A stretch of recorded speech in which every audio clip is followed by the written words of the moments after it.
Good evening, and here is my promised review of Kick-Ass 2, the sequel to the first Kick-Ass, which was an awesome, awesome movie. So, Kick-Ass 2. Well, I don't have a whole lot to say about this. I'm going to be talking more about Jim Carrey than anything else. But all the original actors from the first film are back, including Chloe Grace Moretz and Aaron Taylor Johnson playing Kick-Ass in this. He's older this time and a lot more muscular. Let me fix that a bit, it's a little crooked. Kick-Ass 2 pretty much follows the same formula as the first film. It's got almost the same sequence of events in it. It's a different story, but it follows the same premise of the original film. So it doesn't do much different in terms of style or substance. I would say overall it is campier than the first film, the humor in it especially. There's a lot of kind of teenage, what you could define as gross out humor, kind of American Pie style humor almost in this, especially with Mindy McCready, who is Hit Girl in the film. It goes through her high school experiences trying to bond with all these girls, and it doesn't go too well. I don't want to spoil it for anyone who hasn't seen it. But the story centers around her more than anything, and kind of her her teenage angst and all the different issues she's struggling with. And as for Kick-Ass, he's discovering who he is too in this. There's a lot more characters in this because Kick-Ass and Hit Girl, they join up with this superhero team led by Colonel Stars and Stripes, played brilliantly by Jim Carrey. I'll talk about that a little later. But they're facing off against, there's going to be cussing here, so they're facing off against this guy, the motherfucker, the picture at the bottom here.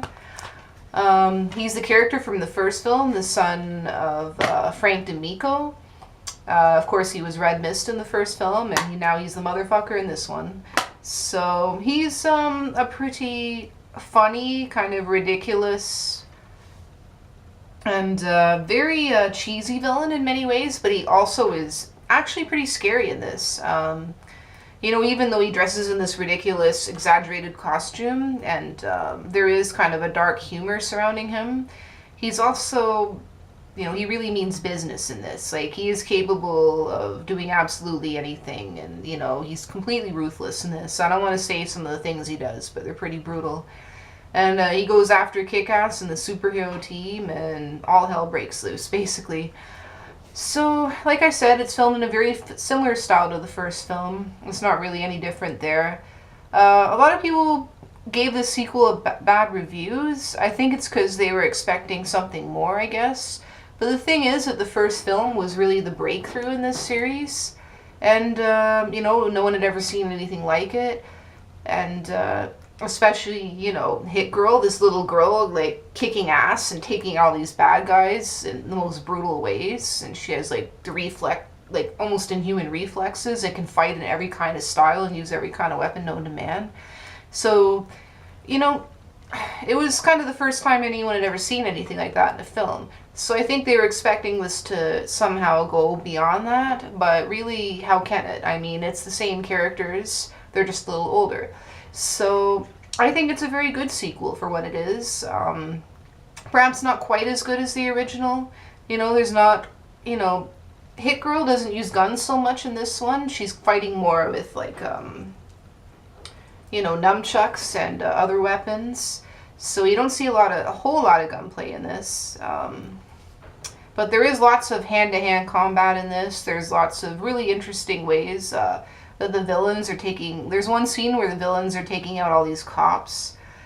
And in particular, one character called Mother Russia, who is the most badass villain I've pretty much ever seen in my life. Like, as a chick villain, like, she is just brutal. She basically lives to kill, so... And Mother Russia is a popular character in the comic book, and she is brought to life quite brilliantly in this. I don't know where they found the woman to play her, but she is one big, tough, butch woman, let me tell you. But, yeah, it's an awesome movie. I think it's worth the price of admission alone, just for the huge, kind of showdown at the end between the villains and the superheroes. Okay, let me talk about Jim Carrey in this. Jim Carrey is amazing as Colonel Stars and Stripes. He totally transforms into this character. You can't even, a lot of people didn't know it was Jim Carrey until they see his name at, in the credits or whatever. And yeah, like he's wearing some prosthetics to exaggerate his face a little bit, and he's dressed in this kind of military uniform, but he just, the moment he appears on screen, he just owns it as Colonel Stars and Stripes. Great performance, like the standout performance of the whole film. The only thing that kind of sucks about his character, and, spoiler alert, but he does get taken out rather early in the film, which really sucks, but he really adds so much to this film by his presence in it. He was just so great in this. And he's really tough, too. He fights with these kind of baton sticks and like baseball bat kind of things with American flags painted on them, and he's really awesome. So yeah, so you get to see a lot of Hit Girl going through her teenage angst, and these girls are being real bitches to her and treating her like an outsider, and it's about her journey of self-discovery, finding out who she is, and yeah, so in some ways it feels like a teen comedy. But in pretty much every other way, it's an awesome action movie, right on par with the original. And the only reason I would say it's not quite as good as the original is maybe the fighting scenes, like the action scenes in it, aren't quite as tightly choreographed as they were in the first film. They're still awesome, though. There's lots of action in it. Also, just the kind of campier humor. The humor is, a lot of it's very funny. But you have to be prepared for some really campy humor in this, because that's what a lot of it is. But yeah, it's a very entertaining blockbuster overall.